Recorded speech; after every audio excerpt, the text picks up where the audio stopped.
Come on, REE 355 LTL. Terima kasih saya ucapkan. 3.0. Komen lagi. REE 355. REE 355. Komen REE 355. Terima kasih kerana bersama dengan saya pada malam ini. InsyaAllah malam ini kita akan bercerita lagi tuan-tuan. Pertama, Muhyiddin Yassin dibebaskan. Adakah dia silap? Adakah dia tidak bersalah? Ataupun ada kesilapan dari segi teknikal. Malam ni kita akan ulas secara detail berkenaan dengan perkara ini. Dan kita akan lihat daripada segi detailnya, adakah itu satu kesalahan yang kesilapan yang sebenarnya boleh dielakkan tetapi telah berlaku. Dan apakah beliau tidak boleh didakwa sekali lagi. Ya, kita akan lihat sebentar lagi. Baik. Kejap, sebelum tu, terima kasih tuan-tuan. Tolong share, tolong like, tolong subscribe. Terima kasih yang berada bersama dengan saya. Terima kasih kerana terus berada dengan saya. Saya harap tuan-tuan dan puan-puan jangan pernah jemu, jangan pernah orang kata apa. Terima kasih REE 355. Hashtag REE 355. Dia main REE 355. REE 355 teruskan. Saya PowerPoint sekejap. Baik.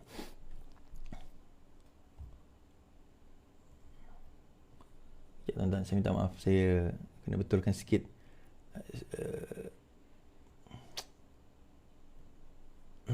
Betulkan sikit sistem.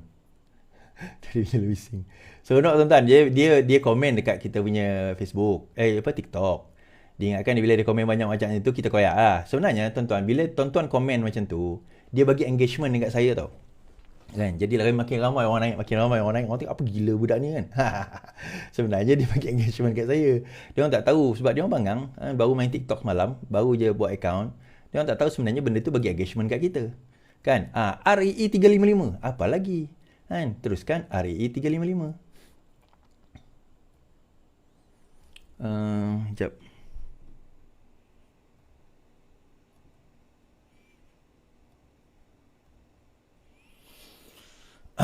Dan saya harap tuan-tuan dan puan-puan terus share, terus like, terus subscribe, terus retweet. Terima kasih kerana bersama dengan saya. Hashtag REE 355. REE 355. Seperti biasa, REE 355 tuan-tuan. Ya, REE 355. Dia nak main kat kita mainkan dia balik. Ya, itu yang kita nak. InsyaAllah. Asal saya punya sistem jam.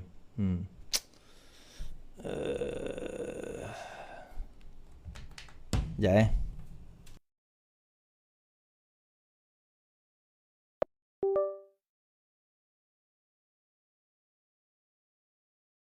Punya sistem panas tuan-tuan.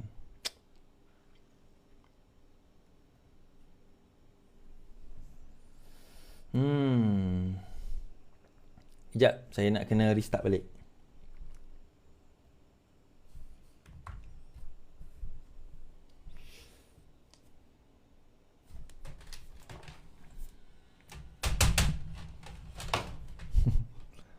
Ada jam. Alright, so boleh nampak saya? Sorry.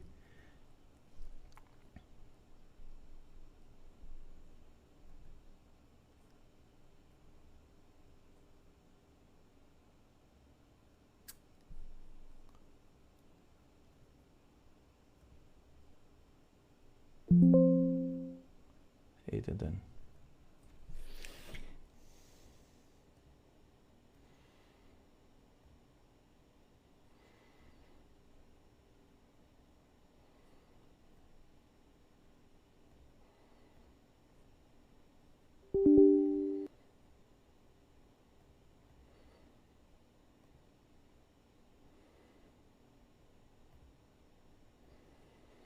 Okey. Banyak dugaan, banyak cabaran. Baik, thank you. Terima kasih. Okey. Saya start Baik, so malam ni insya-Allah kita akan bercakap tentang Muhyiddin dibebaskan. Adakah dia tidak bersalah atau ini masalah kesilapan teknikal? Nah, bolehkah ditukar kembali? Menjawab Tun Faizal, malam tadi saya ada satu perdebatan dengan, bukan perdebatan, wacana sebenarnya.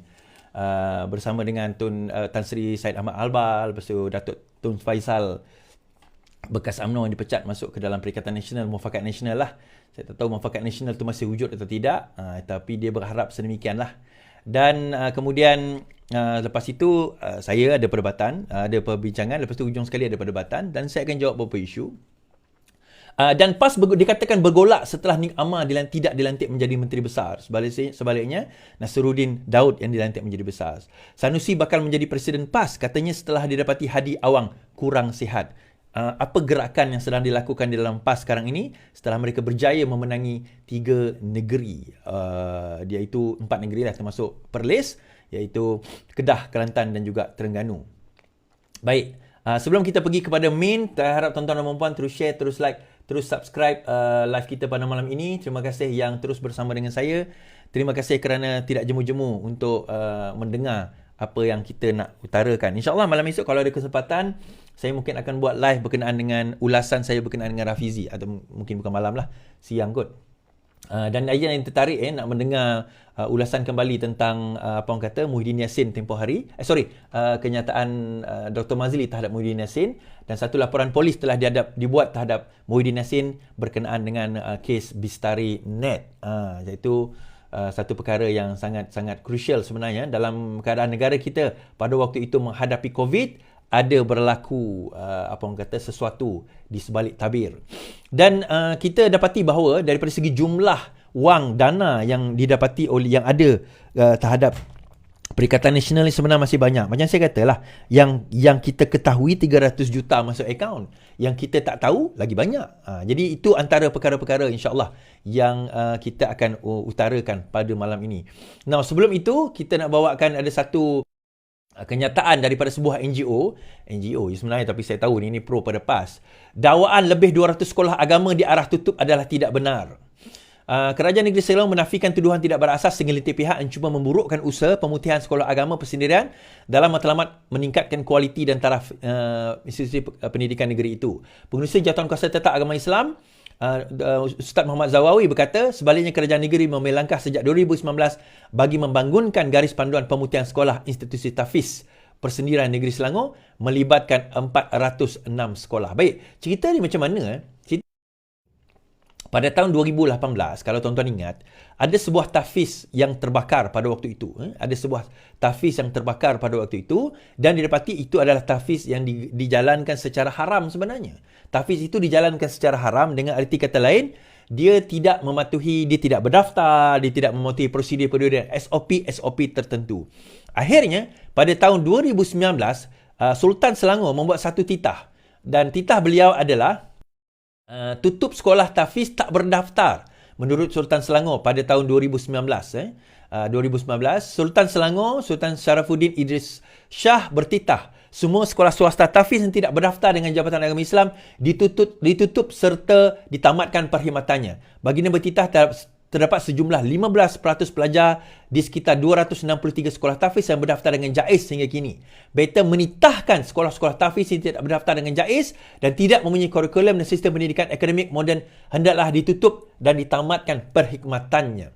Nah, dakwaan mengatakan bahawa sekolah tahfiz telah ditutup sebanyak 200 apabila kerajaan ini memerintah adalah satu dakwaan dan tuduhan yang amat jahat terhadap kerajaan, dan satu usaha fitnah mereka yang mereka lakukan. Sekali lagi, atas tujuan apa tuan-tuan? Kononnya kerajaan kita telah menutup. Mereka lupa, NGO ini lupa, ini adalah titah yang Sultan Selangor pada waktu itu. Jadi adakah NGO ini nak menderhaka kepada titah Sultan Selangor? Kita tanya soalan ini. Adakah NGO ini nak menderhaka kepada titah Sultan Selangor? Dan yang paling penting, kenapa arahan tersebut dijalankan? Bukan kita nak tutup sewenang-wenangnya, tetapi perlulah menurut Sultan Selangor berdaftar di bawah Jabatan Agama Islam Selangor, mengikut SOP dan kurikulum JAIZ menurut prosedur-prosedur keselamatan. Ini tujuannya adalah untuk keselamatan dan kesejahteraan mereka yang mengikuti tahfiz tersebut. Nak ada tahfiz tak ada masalah, tetapi persepsi mereka nak wujudkan seolah-olah nak menyatakan bahawa tengok Selangor sekarang ini cuba menutup sekolah-sekolah tahfiz. Tapi itulah permainan yang mereka bawa, tuan-tuan. Nah, mereka tak tahu sekolah-sekolah tahfiz di Selangor ni adalah sekolah tahfiz yang mempunyai taraf pendidikan yang amat tinggi sebenarnya, sehingga melahirkan graduan-graduan dan juga pelajar-pelajar yang cemerlang sebenarnya berbanding dengan tempat-tempat yang lain. So kita nak supaya perkara ini disebarkan kepada rakyat, ini adalah satu fitnah. Baik, seterusnya saya nak bawa ni cerita-cerita ini. LCS yang dibangkitkan oleh Syed Saddiq tempoh hari. Sekarang ini, Kota Kinabalu, projek pembinaan LCS dijangka disambung semula mulai bulan depan, kata Panglima Tentera Laut Abdul Rahman Ayub. Beliau berkata, pembinaan itu diteruskan setelah kontrak tamat ke-6 projek tersebut ditandatangani pada pameran antarabangsa maritim dan aero angkasa Langkawi 2023 di Langkawi Mei lalu. 5 kapal LCS akan diserahkan kepada LTLDM secara berperingkat dengan kapal pertama dijangka diserahkan pada penghujung 2026, katanya. Baik, isu LCS oleh muda apabila dia mengatakan bahawa kenapa kerajaan ini melindungi mereka yang tidak sepatutnya dilindungi. Now, kita ketahui bahawa kerajaan mewujudkan apa dipanggil sebagai PAC. PAC ini adalah apa orang kata satu badan keuangan negara, apa orang kata pemantauan keuangan negara yang dipengerusikan oleh pembangkang. Dan di dalamnya ada pembangkang dan juga ada kerajaan. Dan mereka dilaporkan, setiap kali pengembangan LCS ni akan dilaporkan kepada PAC perkembangannya. PLC. LCS. Isu berkenaan dengan LCS ini adalah ia telah tertunda terlalu lama dan sejumlah wang telah dibelanjakan. Kalau kita tidak membelanjakan tambahan wang, maka kita tidak akan ada kapal yang akan melindungi negara kita. So akhirnya kerajaan memutuskan untuk meneruskan projek ini, tambah bajet tetapi dengan pemantauan ketat daripada siapa? Daripada kabinet, daripada PAC, daripada audit negara. Dan setiap 6 bulan atau 3 bulan kata silap saya, maka LCS, syarikat dan juga apa orang kata syarikat Bostad itu diletakkan directly di bawah MOF dan mereka kenalah memberi laporan setiap 3 bulan. So dijangkakan kapal pertama kita akan dapati pada 2026, lebih kurang 2 tahun setengah daripada sekarang. So isu itu tidak berbangkit sebab keutamaan negara kita adalah untuk membawa keselamatan, kesejahteraan, memastikan kita ada ketumbukan ketenteraan yang cukup.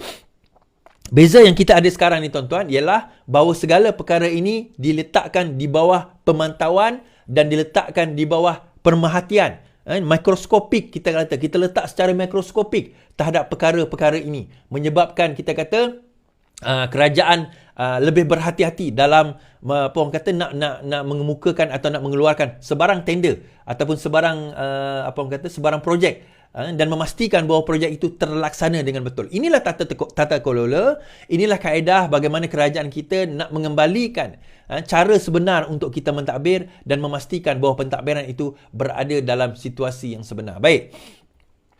Kemudian kita bercerita pula tentang malam tadi saya bawa satu kisah tentang Nik Amar. Saya katakan beberapa jam sebelum itu bahawa I think sehari sebelum itu, beberapa jam sebelum itu, bahawa apa orang kata Nik Amar tidak akan jadi menteri besar, orang lain akan jadi menteri besar. Adalah geng-geng walaon ni marah saya, maki saya dan sebagainya, kata ini itu sebagainya. Akhirnya apa yang saya katakan itu adalah benar. Tapi sebelum kita pergi ke situ, saya tertarik sebenarnya ada satu isu ni. Tentang saman.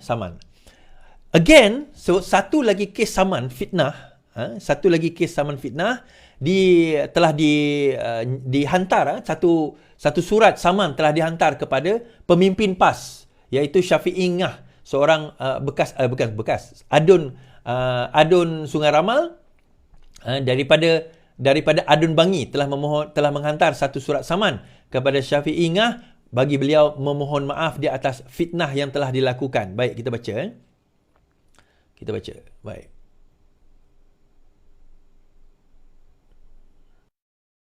Adun Bangi, Syahrizan tuntut bekas Adun Bangi mohon maaf. Ahli Parlimen Bangi, dia Adun sekarang ni, Adun Sungai Ramal. Ahli Parlimen Bangi Syahrizan Johan menuntut Yang di-Pertua PAS Bangi Muhammad Syafiee Ngah melakukan permohonan maaf selain membayar pampasan kepadanya susulan beberapa kenyataan fitnah yang dibuat dalam 2 majlis perikatan PN baru-baru ini. Syahrizan berkata sekiranya tuntutan berkenaan tidak dipenuhi dalam tempoh 48 jam, tindakan guaman akan dikenakan terhadap bekas ahli Dewan Undangan Negeri Bangi itu. Sebagai ahli Parlimen Bangi, saya terbuka untuk dikritik mengenai prestasi saya sejak dipilih dengan sah pada tahun lepas. Apabila nampaknya PN di Bangi hanya berminat untuk bermain politik fitnah dan kebencian, bukannya politik matang atau sejahtera, katanya. Sebelum ini, Syahrizan dilaporkan tidak teragak-agak mengambil tindakan terhadap penyokong PN, terutama PAS yang memfitnahnya berhubung isu kalimah Allah. Beliau yang juga setiausaha politik kepada veteran DAP Lim Kit Siang menegaskan mana-mana pihak yang masih berdegil dan terus memfitnahnya akan berdepan risiko disaman. Dalam pada itu, Syahrizan memaklumkan peguamnya telah menghantar surat tuntutan pada hari ini. Maka dengan ini, proses terhadap beliau bermulalah. Saman berikut ke terhadap Syafiq Ingah. Now, oleh Syafiq Ingah berkenaan dengan kalimah Allah ni, dan bila ditanya oleh wartawan adakah beliau akan meminta maaf, Syafiq Ingah mengatakan bahawa beliau tidak akan meminta maaf, tuan-tuan. Dia kata dia tidak akan meminta maaf, dia akan membawa perkara tersebut ke mahkamah dan dia kata dia ada bukti-bukti dan juga evidence lah, kita kata bukti-bukti yang mengatakan bahawa tidak, ini perkara ini adalah benar, ini adalah dakwaan yang dibuat di dalam ceramah-ceramah tersebut adalah benar. Baik, kalau begitu keadaannya, maka kita akan menyaksikan selepas ini sama ada Syafiq Ingah ini akan menang atau tidak dalam kes saman fitnah ini. Now, fitnah dengan PAS ni tidak berpisah, tuan-tuan. Sebagaimana pun juga sumpah seranah, sebagaimana juga makian, sebagaimana juga cacian, sebagaimana juga mereka menghina kita, fizikal kita dan sebagainya. Itu adalah mainan yang diajar dan ditarbiahkan oleh PAS. Bagi saya mudah saja. Ini saya pesanan kepada anak-anak muda dalam Pakatan Harapan. Kita relax ya, tuan-tuan. Anggaplah cacian dan makian pada mereka itu kita pulangkan balik dengan perkataan berikut. Wa'alaikum. Wa'alaikum erti kata dan kepada kamu juga. Ini adalah ajaran Rasulullah SAW apabila orang Yahudi menghina dan mencerca Nabi serta menyumpah Nabi. Dan Nabi kata wa'alaikum dan kepada kamu juga. Dan juga tuan-tuan, kita anggaplah bahawa cemohan, cacian, makian, hinaan mereka itu sebenarnya adalah macam gift juga dalam TikTok. Saya tak boleh dapat gift dalam TikTok dah kena ban. Bukan kena ban, saya dianggap sebagai ahli politik, saya tak boleh terima gift. So anggaplah sebagai makian, sebagai pahala yang gift yang disalurkan kepada kita. So kalau kita beranggapan demikian, tuan-tuan, maka ketahuilah apa yang dimaki akan jadi pahala pada kita tapi dosa pada dia. Alhamdulillah. Terima kasih Walaon yang terus memaki saya. Baik, kita terus beralih kepada cerita seterusnya. Now, sebelum saya bercerita tentang kes sama ada bolehkah kes what do you call that? Muhyiddin Yassin ini didakwa semula. Bolehkah Muhyiddin Yassin ini ditangkap semula? Baik, kita bawa dahulu berkenaan dengan kisah PAS. Semalam kalau kita tengok ada satu kenyataan daripada Nick Amar dalam page Facebook dia. Dia tulis itu, kusangka aur di pinggir tebing, rupanya tebu di pinggir bibir. Kukira jujur pancaran batin, rupanya palsu penghias zahir. Dia kecewa, tuan-tuan, setelah tidak dilantik menjadi menteri besar. So saya balas pantun tersebut, usah dikenang perahu hilang, entah dicuri penyamun kedah, usah dikenang jawatan hilang, dibuka pilih keluar tanah. So, kenapa kenyataan ini dikeluarkan? Sebab akhirnya terjawab bahawa Nasruddin angkat sumpah sebagai Menteri Besar Kelantan, membenarkan dakwaan kita selama ini bahawa Nick Amar tidak akan jadi Menteri Besar. Ahli Dewan Undangan Negeri Meranti, Datuk Nasruddin Daud atau juga dikenali sebagai Singa PAS, Panglima, setelah mengangkat sumpah sebagai Menteri Besar Kelantan yang baru, manakala Adun Temangan, Datuk Dr. Muhammad Fazil Hassan sebagai Timbalan Besar hari ini. Nasruddin dan Muhammad Fazil mengangkat sumpah jawatan berkenaan jam 5.30 di hadapan Sultan Kelantan. Kenyataan ini keluar, tuan-tuan, apabila apabila satu kenyataan PAS secara last minute 2-3 hari sebelum pilihan raya pembuangan undi dilakukan bahawa PAS akan melantik seorang teknokrat dan juga seorang agamawan untuk menjadi memegang jawatan Menteri Besar dan Timbalan Menteri Besar. Akhirnya terjawab bahawa agamawan itu bukannya Nick Amar. Kenapa, tuan-tuan? Banyak perkara. Antara perkara yang besar adalah kegagalan Nick Amar dalam PR. Dalam PR dia. Dalam personal relation. Dalam dia nak menyatakan bila orang tanya dia berkenaan dengan air. Apa jawapan-jawapan dia? Kalau nak menilah kat belakang Tesco, ambil air kat belakang Tesco. Kita orang Kelantan ni lebih suka gali telaga sendiri. Dia tak jawab persoalan tu, tuan-tuan. Sama juga Tun Saif Faisal malam tadi kan. Bila saya berwacana dengan beliau. Bila dia kata bahawa, masalah air Kelantan ni sebab dia tak ada empangan, dia kata. Saya nak jawab, saya nak bahas dengan dia. Tapi saya kesian dengan member nombor 4 tu. Kang saya bahaskan, kami berdua bercakap, member nombor 4 tak bercakap. Jawapan ni mudah saja, tuan-tuan. Kita boleh bina menara tinggi. Kita boleh bina tower menara tinggi. Antara tower tertinggi di dunia, tapi Kelantan tak boleh bina empangan. Dia ada empangan hidro, betul. Dia ada empangan itu, empangan ini. Takkan empangan tadahan air dia tak boleh nak buat. Bagi saya itu alasan semata-mata tuan-tuan. Kalau dia memerintah baru 8 bulan, bolehlah. Bila Tun Faisal kata, kerajaan ini penipu, kerajaan ini pembohong, kerajaan ini membohongi rakyat. 8 bulan dia kata membohong. Kalau 33 tahun, kita nak kata apa? Kencing berdarah, tuan-tuan. Akhirnya, bila cerita RUU 355, dia jadi REE 355. Hashtag REE 355. Come on, REE 355, tuan-tuan. Dia berbalik kepada persoalan kita yang paling utama. Apa dia? Persoalannya adalah, adakah kerajaan Kelantan cakna dan tahu bagaimana mentadbir negeri Kelantan? Tapi, ialah rakyat dah bersuara, rakyat dah menyatakan keputusan bahawa mereka tahu. Kalau kita tengok daripada rata-rata saluran 1, saluran 2, saluran 3 di negeri Kelantan, mereka memilih Pakatan Harapan. Tetapi saluran 3, 4, 5, 6, 7, kalau orang muda ni, yang memilih Perikatan Nasional PAS. Dan kebanyakan mereka tak tinggal pun di negeri Kelantan. Mereka tinggal dekat Selangor, mereka tinggal dekat Negeri Sembilan, Kuala Lumpur, mereka tinggal dekat Perak, dekat Penang. Tapi mereka balik, mereka mengundi, mereka memastikan bahawa mak bapa keluarga mereka hidup susah dekat negeri itu, sedangkan mereka senang lenang dekat negeri mereka masing-masing. Tapi tak apalah, itu pilihan dia masing-masing. Terpulang. Yang penting kita dah tawarkan. Alhamdulillah, tak ada masalah. But point saya adalah, kalau itu alasan dia, tak ada empangan, alasan dia, kenapa tak dibina empangan? Adakah sukar sangat ke empangan itu nak dibina? Dan itu kita kata, perbahasan malam tadi saya dengan Tun Faizal, saya terus masuk ke topik itu. Kita kata perbahasan malam tadi, terlalu banyak fakta yang saya boleh sanggah. Bila dia kata kerajaan ini menaikkan OPR, kemudian host tanya, yang last time OPR tak naik pun kekal 3.0. Tak ada, harga kos naik. Dia tak menjawab persoalan tu. Saya kata, dalam zaman dia memerintah, 4 kali OPR naik tau. Zaman kerajaan Pakatan Harapan baru sekali naik. Baru sekali naik. Belum dia cerita telur, belum dia cerita ayam dan sebagainya kan. Yang tu saya kata dekat Kelantan, saya ambil gambar, ayam di Kelantan, kita kata ayam di Kelantan RM6.90, ayam proses RM6.90 sekilo, tuan-tuan. Saya ambil gambar masa saya pergi berkempen dekat Kelantan hari tu. Esok harinya naiklah RM7 10 sen, RM7 20 sen, RM7 30 sen. Tetapi dalam lingkungan itu, dia kata saya beli ayam RM9. Harga siling dia kata. Kita pun pelik, kat mana dia beli ayam? Dia beli dekat kedai mahal. Mungkin dia beli ayam organik kot. Tak tahulah. Kan? Lepas tu bila dia kata harga barang mahal. Lepas tu dia minta kita tunjuk bukti. Saya kata, kenapa tak tunjukkan bukti? Inflasi mula mereda. Kita berjaya mengawal harga telur. Saya bagi cujah semalam. Saya kata, masa PN memerintah, masa kerajaan jatuh tumbang Februari 2020, telur adalah pada kadar harga 30 sen. Pada mereka meninggalkan negara kepada kita, telur pada masa itu harga 42 sen. Masa mereka memerintah, telur naik, tuan-tuan. Kita dah kaji benda ini.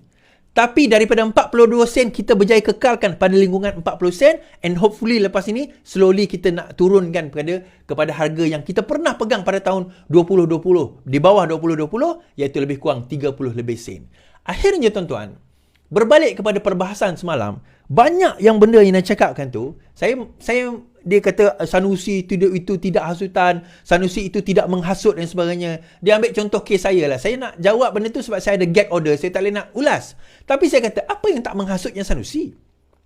Dia pertikaikan susur galuh sultan-sultan di dalam Malaysia ni, kecuali Sultan Kedah. Itu tak menghina ke, tuan-tuan? Dia pertikaikan juga. Dia kata orang Anwar Ibrahim je yang dengar tentang nak bina kerajaan perpaduan ni. Anwar Ibrahim je yang dengar. Seolah-olah dikata Agong itu menipu, tuan-tuan. Yang itu apa?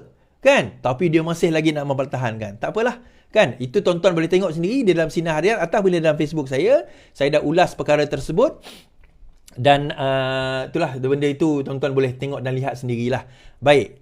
Itu antara perkara yang saya dan kita kata kita dengar tuan-tuan bahawa terdapat ura-ura yang mengatakan Sanusi sekarang ini bercita-cita nak memegang kerusi presiden dan mereka cuba untuk meletakkan Haji Hadi sebagai Mursyidul Am sahaja kerana faktor kesihatan katanya. Dikatakan Haji Hadi sudah mula daripada segi cara percakapan sebagainya sudah orang kata sudah mula meleret, sudah mula tak berapa nak betul, maka Haji Hadi dikatakan oleh golongan-golongan tertentu di dalam PAS supaya cukuplah menjadi orang kata apa, menjadi Mursyidul Am, maka kita kena angkat orang seperti Sanusi menjadi orang kata apa, menjadi presiden PAS. Kenapa? Antara sebabnya adalah dikatakan bahawa kegagalan mereka untuk menang negeri Selangor, menang Pulau Pinang, menang Negeri Sembilan adalah kerana kegagalan Hadi sendiri dalam mentadbir pemerintahan kali ini.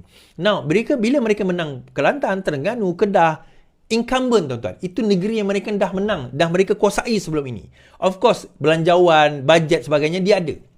MPKK, ketua kampung dia ada. So kita tak pelik sebenarnya kalau mereka menang. Yang kita pelik kalau kita menang, dan kita pelik kalau mereka menang 3 negeri yang kita juga incumbent. Itu yang kita pelik. Tapi kita tak pelik kalau mereka menang negeri mereka sendiri. So sekarang ini timbul persoalan bahawa adakah sudah hilang pengaruh kepimpinan ulama di dalam PAS. Kita tengok daripada 3 negeri, hanya Kelantan yang masih mengekalkan menteri besar mereka sebagai ulama. Samsuri adalah teknokrat, aerospace. Di Terengganu. Sanusi sendiri bukan ulama. Dia degree dalam apa tah, bukan agama lah, tapi dia degree dalam something. Dia juga adalah seorang teknokrat. Seorang teknokrat, bukan ulama. So akhirnya sekarang ini PAS mula dijaga, ditakbir, diperintah, dipandu oleh mereka yang bukan ulama. Malah di Kelantan sendiri kalau kita kaji, ada berapa orang je ustaz? Majoriti mereka adalah bukan ustaz, bukan ustazah. Mereka adalah teknokrat. So akhirnya kembali kepada ketakutan lama mereka sewaktu PAS amanah, mereka yang berada di dalam amanah berada di dalam PAS. Dan pada waktu itu ramai teknokrat, ramai bijak pandai yang dilihat mula naik dan mula nak mengatasi tok guru sokol lah. Sebenarnya perkataan tok guru ni tak betul tuan-tuan. Tok guru ni mereka yang ada sekolah pondok boleh dikira tok guru. Tapi tak apalah. Ini balik belajar daripada Azhar je dah dikira tok guru kan. Ada yang balik Azhar sekolah tak habis pun, belajar tak habis pun, dikira sebagai tok guru. Tak apa. So, mereka nak cuba nak take over, nak ambil alih kononnya, nak ambil alih pemerintahan di dalam PAS itu sendiri. So, golongan-golongan ulama ni dilihat mula tersisih. Golongan-golongan ulama dilihat mula tersisih di dalam persaingan ini. So, ada yang tak berapa puas hati dalam keadaan ini. Mereka melihat bahawa terdapat golongan-golongan teknokrat ni yang mula nak mengambil alih PAS. So akhirnya ada suara-suara yang mengatakan ini dah mengembalikan sebagaimana zaman amanah dahulu, bagaimana geng-geng amanah yang keluar daripada PAS pada waktu itu yang cuba untuk ambil alih PAS dalam kapasiti tersebut, dan ini perlu dihalang. Jadi tuan-tuan tak perlu percaya apa yang saya cakap, tapi bila saya kata bahawa Menteri Besar bukan Nik Amar, ramai orang PAS maki saya. So akhirnya terbukti apa yang saya nyatakan. Baik, kita pergi ke segmen terakhir. Yang ini penting. Segmen apa tuan-tuan? Iaitu segmen berkenaan dengan adakah Muhyiddin Yassin itu tidak bersalah.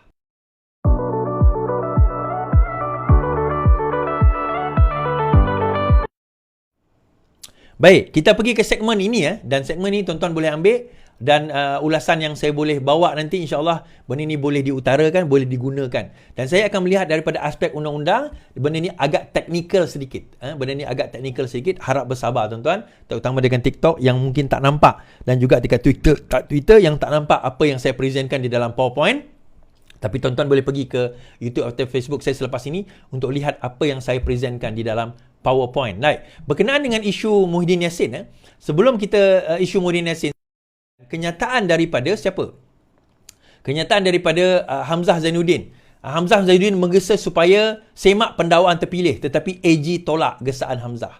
Jabatan Peguam Negara hari ini menegaskan jabatan itu tidak mempunyai sebab atau alasan yang munasabah untuk meneliti semua kes yang telah didakwa di mahkamah. Peguam Negara Tan Sri Idrus berkata, setiap keputusan untuk pendakwaan dibuat setelah meneliti dan menimbang dengan sepenuhnya semua keterangan yang ada dan dibentangkan oleh agensi-agensi penguatkuasa serta menurut undang-undang berkaitan. Tidak terdapat campur tangan politik atau tekanan untuk memulakan apa-apa pendakwaan. Ini berlaku saja terdapat satu kenyataan bahawa sekarang ini Muhyiddin Yassin telah dibebaskan daripada kes orang kata salah guna kuasa. Saya tak komen hari tu kan. Oh, orang-orang PAS pun, orang PN pun, geng-geng abah ni kan. Abah kau. Kan? Bersorak dia kata, tengok kerajaan kejam. Tengok kerajaan ini pendawaan terpilih. Baik tuan-tuan. Saya nak bacakan, kemudian kita akan pergi kepada the main factor yang kita nak bawa. Adakah ini pendakwaan terpilih atau apa? Baik. Kes salah guna kuasa mahkamah bebas lepas Muhyiddin Yassin. Presiden Muhyiddin Yassin berjaya dalam permohonannya untuk membatalkan 4 pertuduhan salah guna kuasa bagi parti itu yang dikaitkan dengan program Jana Wibawa. Hakim Mahkamah Tinggi Muhammad Jamil Hussein memutuskan bahawa pertuduhan ke atas bekas Perdana Menteri itu adalah cacat, tidak berasas dan kabur serta tidak selaras dengan kanun tata jenayah atau CPC, Criminal Procedure Code. Katanya pertubuhan itu tidak mendedahkan bukti-bukti yang mencukupi mengenai kesalahan yang didakwa mengikut Akta SPRM 2009. Baik. Now, sebenarnya apa yang berlaku? Saya akan membawa perkara ini dan tuan-tuan boleh nilai sendiri. Apakah yang berlaku? Baik. Kita tengok pertuduhan terhadap Muhyiddin Yassin. Baik. Dia ada 4 pertuduhan. Saya tak akan baca secara detail.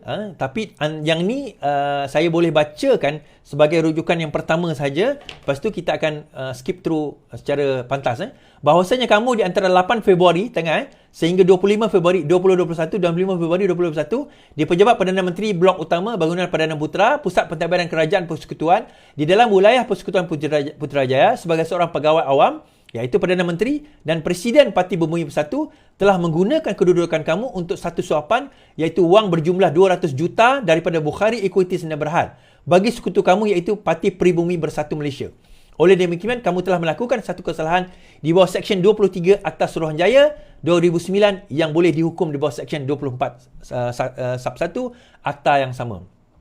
Apabila disabitkan kesalahan, hukumannya dipenjara selama tempoh tidak melebihi 20 tahun dan didenda tidak kurang daripada 5 kali ganda jumlah atau nilai suapan yang menjadi hal perkara kesalahan itu jika suapan dan seterusnya. Dan tuduhan kedua, di antara Mac 2020 dan Ogos 2021, di bawah ini telah menerima RM1 juta daripada Nepturis Sdn Bhd. Kemudian, di antara Mac 2020 dan Ogos 2021, telah menerima satu suapan berjumlah RM19.5 juta daripada syarikat Manfur Sdn Bhd. Dan juga pertuduhan keempat daripada Mac 2020 sehingga Ogos 2021 di Pejabat Perdana Menteri telah menerima sejumlah wang iaitu 12 juta daripada Azman bin Yusof bagi sekutu kamu yang kemudian didakwa di bawah seksyen yang sama. Keempat-empat ni didakwa di bawah seksyen yang sama. Hukuman. Apabila hukuman sama, now, apa masalahnya tuan-tuan? Kalau kita tengok di dalam CPC, Criminal Procedure Code, CPC ni, Criminal Procedure Code, lihat bahawa terdapat prosedur untuk membentuk tuduhan. Kita kena, siapa yang belajar undang-undang, siapa yang belajar undang-undang, kalau dia belajar undang-undang, ini benda yang paling basic. Nak form the charge ni, kita nak forming the charge tu adalah benda yang paling basic dalam kita nak jadi pendakwa raya. Atau terutama nak jadi pendakwa raya, even kalau kita peguam bela kena faham lah bagaimana nak argue benda ni. Now, kenapa benda ni basic? Saya kata, benda ni kalau kita first year pun kita belajar. First year CLP lah kita belajar, atau final year degree di dalam Malaysia kita belajar. Now, di dalam CPC, Seksyen 152 dan 152 kan, yang pertama perlu menyatakan kesalahan.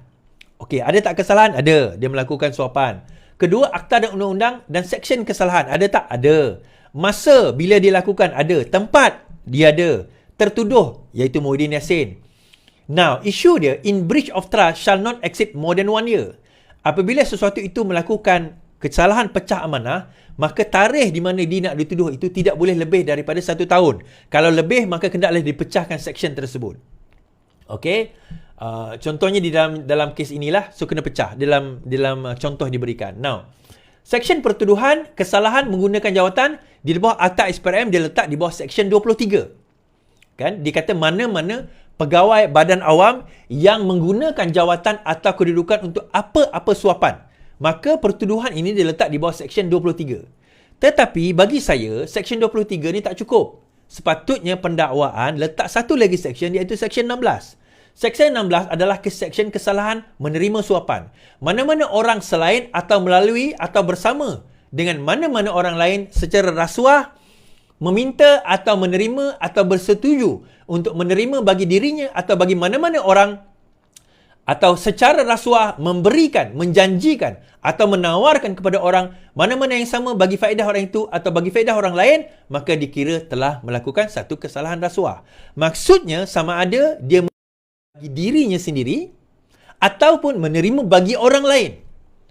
Kan, dia tak terima tetapi dia ada kuasa, dia terima tetapi dia bagi pada orang lain. Contoh dalam kes ini, Muhyiddin Yassin Perdana Menteri. So dia kata dengan menggunakan kuasa dia, maka dia kata bagi duit itu kepada Bersatu. Dia tak dapat duit itu. Personally dia tak dapat. Di dalam pertuduhan ini, personally of course dia tak dapat. Tetapi dia bagi kepada orang lain menggunakan kapasiti dia sebagai Perdana Menteri. Now isu dia apa tuan-tuan? Isu dia apa? Isu dia ini. Kecacatan apa yang terdapat di dalam yang pertama yang saya nampak, masa yang terlalu luas, iaitu setahun. Kalau kita tengok di dalam pertuduhan keempat, Mac 2020 sehingga Ogos 2021, itu dah lebih daripada setahun. Itu sendiri dah lebih daripada setahun. Okey? Itu yang pertama. Kemudian yang kedua, Seksyen 16 dan 23 perlu diletakkan di situ. Ini kalau DPP tengok saya punya live ni, tolong ambil perhatian. Yang ketiga, yang ini penting. Kesalahan tadi tanpa menyatakan kaedah kesalahan. Kaedah kesalahan. Dia kata sebagai seorang pegawai badan awam, Perdana Menteri, Presiden Pemimpin telah menggunakan kedudukan kamu untuk satu suapan, iaitu wang berjumlah 200 juta ringgit daripada Bukhari Equity Sdn Bhd bagi sekutu kamu, iaitu Parti Pribumi Malaysia. Yang ini, dia tidak menyatakan spesifik apa yang dilakukan. Nah, kalau saya sebagai DPP, saya akan buat macam ni. Sebagai seorang pegawai awam, Perdana Menteri Malaysia telah menggunakan kedudukan kamu untuk satu suapan berjumlah 200 juta daripada Bukhari Equity dengan menjanjikan akan membatalkan penarikan pengecualian cukai Bukhari, Yayasan Bukhari, bagi sekutu kamu, iaitu Parti Pribumi. So, dia kena tambah perkataan ni je, tuan-tuan. Dia kena tambah perkataan ini sahaja, maka daripada situ baru dia boleh dikatakan tak. Ni contoh ini pertuduhan pertama. 2, 3, 4 pun dia kena tambah perkataan yang ini saja. Sebab ini melibatkan apa? Criminal breach of trust. Melibatkan pecah amanah. Melibatkan suapan. Maka perlu diperincikan tentang manners of the offence dipanggil. Di bawah Seksyen 153. Manners of the offence itu perlu dinyatakan. Nah, apa yang judge betul lakukan? Yang pertama, betul lah dia menolak. Hakim Mahkamah Tinggi betul lah. Dia menolak pertuduhan tersebut. Betul. Dia menolak tuduhan tersebut. Charges tersebut defektif, kita kata. Charges tersebut defektif. Tetapi silapnya adalah, apa yang hakim silap lakukan, dia memberikan DAA. Apa itu DAA? Discharge amounting to acquittal. Ataupun dibebas dan dilepaskan. Dia bebas dan lepaskan. Sedangkan dalam kes di mana charges itu tersilap ataupun defektif, contohnya kes Anwar Ibrahim dahulu, kalau kita tengok, dia sepatutnya bagi DNAA, discharge not amounting to acquittal. Dilepas tapi tidak dibebaskan. Erti kata, dia boleh didakwa semula. So, apa yang Mahkamah Rayuan boleh lakukan? Yang pertama, kalau Mahkamah Rayuan boleh kata pertuduhan itu tidak cacat. Dia kata tak ada, tak cacat. So, kalau dia kata tak cacat, maka kembali ke Mahkamah Tinggi dan perlu diadakan trial, perbicaraan penuh perlu dilakukan. Atau menyatakan ada cacat. Dia kata betul bahawa apa yang dilakukan oleh Mahkamah Tinggi itu betul. Tetapi silap dalam memberi DAA. Sepatutnya DNAA. Sepatutnya dibebas tanpa dilepaskan.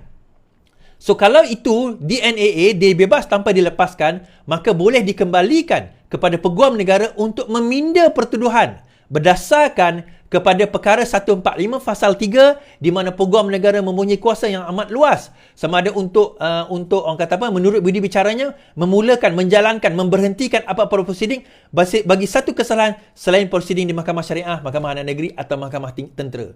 Maka Peguam Negara mempunyai satu kuasa yang amat luas sebenarnya untuk nak amend benda tersebut.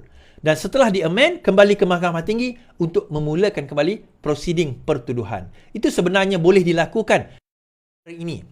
Sepatutnya ini yang dilakukan dalam perkara ini, dan sepatutnya ini yang kita nak kena yang dalam Mahkamah Rayuan nanti yang kita menarik untuk kena lihat. Baik. Nah, adakah Muhyiddin Yassin telah bersalah? Adakah Muhyiddin Yassin tidak bersalah? Okey. Dia macam ni tuan-tuan. Saya nak kata. Yang pertama, bila Muhyiddin Yassin itu tidak dia digugurkan hukuman tersebut, pengguguran pertuduhan ataupun kesalahan itu tidaklah menyatakan Muhyiddin Yassin itu bersalah atau tidak bersalah. Sebab dia bukan pertuduhan mengenai kesalahan. Dia bukan pertuduhan mengenai kesalahan. Dia bukannya perbicaraan mengenai bersalah atau tidak kesalahan. Dia adalah perbincangan mengenai tuduhan dahulu. Ini belum masuk perbicaraan. Perbicaraan belum masuk lagi. Ini baru bincang tentang pertuduhan.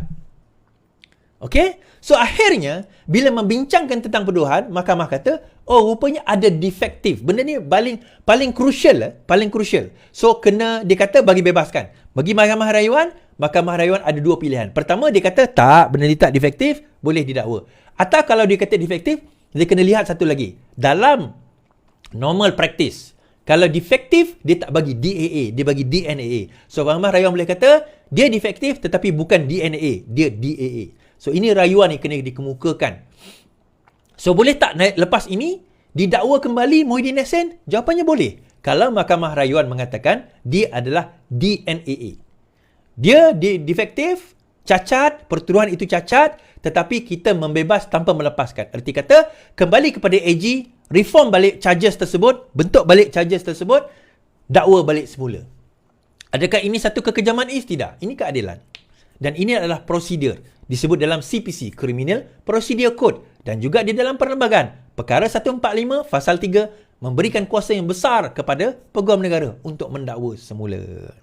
Baik tuan-tuan. So, ini adalah perkara-perkara yang perlu kita ketahui. Okay. Now, sebagai kita kata kepada rakan-rakan LTL lah. Okay, saya habis kat situ. Saya nak cerita satu kisah lah. Baru-baru ni, saya pergi kat Kelantan. 2, 3, 4, 5 rumah kami lawat lah. Tapi ada satu video saya buat tentang seorang isteri yang terlantar sakit. Anak OKU. Seorang tua, suami dia yang tak boleh nak bekerja lagi sebab dah tua. Masih lagi menggunakan iPad. Kemudian saya terfikir, bagaimana siapa yang nak jaga ibu yang sakit atau isteri yang sakit ni kan? Dia tak ada nurse dan sebagainya. So, saya fikir balik, kalaulah sekiranya ada satu usaha dilakukan, alangkah eloknya kalau usaha itu digunakan untuk kita nak membantu orang-orang yang susah sebegini. So, tuan-tuan, terima kasih kepada Nurse to You. Nurse to You. Ini adalah logo dia dan ini adalah dia punya detail dia di bawah ini. Di mana Nurse to You akan melancarkan satu apps.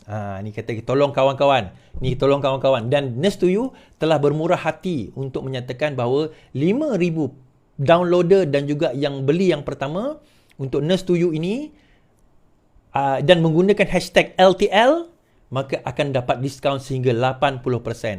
Apa ni apps Nurse to You? Kalau tuan-tuan ada ibu, ada ayah, ada pakcik, mungkin suami, isteri, saudara yang terlantar di rumah memerlukan perhatian daripada nurse yang datang ke rumah, sekarang ini tidak perlu lagi nak susah-susah nak pergi cari, download saja apps ni nanti. Tapi bukan sekarang. Bila 31 Ogos ini pelancaran dia di App Store dan juga Google Store, Play Store lah. Kita ada pelancaran pada 31 hari bulan Ogos ini tentang Nurse to You ini, dan 5,000 yang pertama, 5,000 apps yang pertama, pengguna yang pertama yang menggunakan hashtag LTL, maka tuan-tuan akan dapat diskaun sehingga 80%. Terima kasih kepada Nurse to You yang menaja kita punya live pada malam ini. Terima kasih kepada tuan-tuan yang terus bersama dengan saya. Terima kasih kepada semua yang share, yang like, yang subscribe. Boleh follow page mereka. Kalau kita tengok page mereka, kalau sharekan kat sini, kita ada mereka ada dekat sini, boleh tengok Facebook dia. Dia ada website dia dekat sini. Dia ada Instagram dia dekat sini. Dan mereka ada juga TikTok. Yang tuan-tuan semua puan boleh follow. Ini adalah dia punya Instagram dia. Tuan boleh follow, insyaAllah. Tuan-tuan boleh download, boleh subscribe, insyaAllah. Tuan-tuan boleh terus bersama. Terima kasih saya ucapkan. Dan mungkin ada satu lagi, nanti saya akan buat live menjawab ataupun react kepada debat Rafizi Ramli dan juga Syahir Sulaiman. Sekian daripada saya tuan-tuan. Terima kasih kerana terus bersama dengan saya. Selamat malam, selamat beristirahat. Jumpa saya, tengok saya, download dan dengar saya juga di podcast Spotify. Saya ada dalam Spotify tuan-tuan. Terus bersama dengan saya. Selamat malam. Yang penting lawan, tetap lawan.